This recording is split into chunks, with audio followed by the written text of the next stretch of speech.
Hello everyone. Today we'll discuss about measurement of optical activity.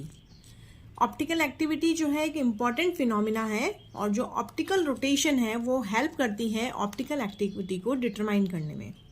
अब तक काफ़ी lectures में पढ़ चुके हैं what are optically active substances. हमने किरैलिटी की बात करी है। अभी हम ये बात करेंगे कि हम ऑप्टिकली एक्टिव सब्सटेंस को कैसे पता लगाएंगे वो ऑप्टिकली एक्टिव है। तो वो सब्सटेंस जो प्लेन ऑफ पोलराइजेशन को रोटेट कर देते हैं लाइट के, उसको हम कहते हैं optically active.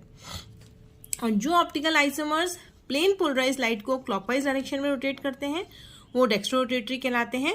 Latin word Dexter का मतलब होता है राइट। इसको सिंबलाइज किया जाता है स्मॉल डी और प्लस। आप कैपिटल डी और एल से कंफ्यूज ना होंगे क्योंकि कैपिटल डी और एल जो है वो नॉमेनक्लेचर का पार्ट है, रोटेशन का पार्ट नहीं है। और वो आइसोमर्स जो कि प्लेन पोलराइज लाइट को एंटी क्लॉकवाइज डायरेक्शन में रोटेट करते हैं वो कहलाते हैं लीवो रोटेटरी।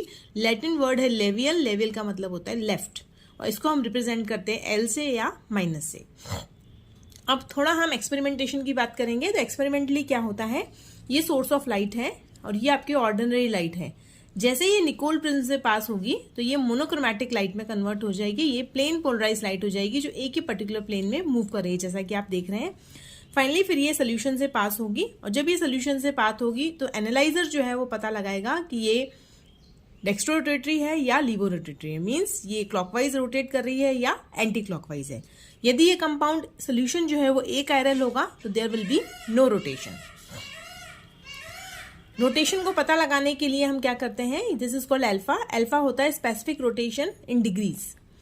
इसका फॉर्मूला होता है अल्फा ओबीएस। ओबीएस मतलब ऑब्जर्व, तो ऑब्जर्व रोटेशन जो डिग्रीज में होगी। सी जो होता है वो होता है आपका कंसंट्रेशन इन ग्राम पर एमएल, और लेंथ जो है एल जो है वो लेंथ होती है ट्यूब की इन डेसीमीटर।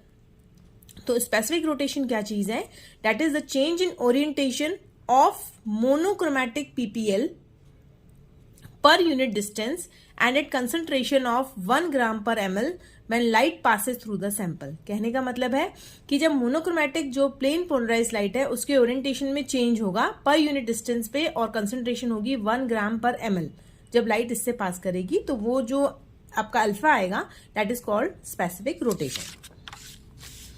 जो स्पेसिफिक रोटेशन है वो टेम्परेचर और वेवलेंथ पे डिपेंड करती है जो भी हम लाइट यूज कर रहे हैं। फॉर एग्जाम्पल यदि मैंने अल्फा 25D लिखा है, इसकी वैल्यू है 3.12 डिग्री प्लस, तो यहाँ पे टी जो है वो है temperature, that is in degree centigrade, 25 degree है।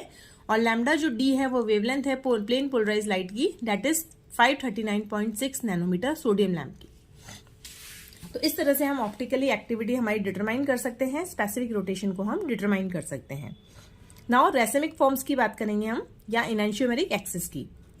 कोई भी सैंपल है जिसमें ऑप्टिकली एक्टिव सब्सटेंस है उसमें सिंगल एनांशियोमर यदि है, आइदर प्लस और आइदर माइनस, आइदर आर और आइदर एस, एक ही तरह का एनांशियोमर है, उसको हम कहते हैं एनांशियोमेरिकली प्योर, या फिर उसको हम कह सकते हैं EE of 100%। EE means enantiomeric excess, यानी यदि ओनली एक ही तरह का आइसोमर है तो दूसरा 0 है, इसका मतलब फर्स्ट वाला जो हुआ वो आपका 100% हो गया।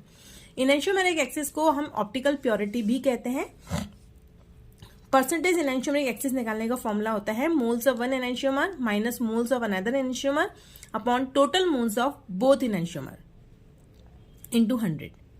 तो दूसरा एक और तरीका है निकालने का कि observe specific rotation upon specific rotation of pure enantiomer into 100।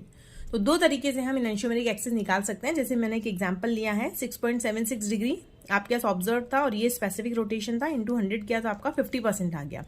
50% का मतलब है कि ये 50% मिक्सचर जो है वो प्लस 50 तो आपका प्योर हो गया है, और जो 50% रिमेनिंग है वो मिक्सचर है जिसमें प्लस और माइनस दोनों तरह के हैं।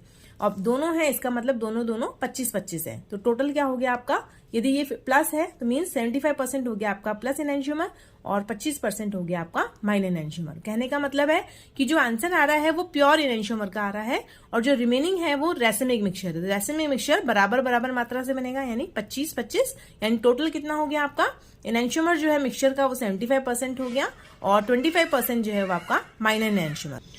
एक मिक्सचर है जिसमें 80% R2 ब्रोमोब्यूटेन है, 20% S2 ब्रोमोब्यूटेन है। तो आपको इसका एनांशियोमेरिक एक्सिस निकालना है। तो एनांशियोमेरिक एक्सिस जब हम इसका कैलकुलेट करेंगे तो कितना हो जाएगा आपका, आप देख सकते हैं 80 माइनस 20, तो ये 60% ई, यानी R जो है यहाँ पे आपका 60% है प्योर कंपाउंड।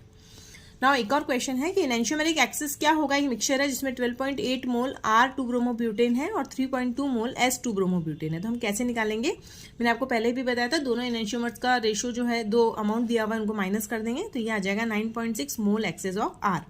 अब यदि हमें परसेंटेज निकालनी है तो सिंपल है, दोनों को माइनस कर दें और दोनों को प्लस कर दें, R minus S upon R plus S. Solve करेंगे तो हमारा 60% ई आ जाएगा, यानी 60% हमारा RR है और रिमेनिंग 40% जो है वो मिक्सचर है जिसमें 20-20 दोनों है। Okay, so I think this is clear. Thank you.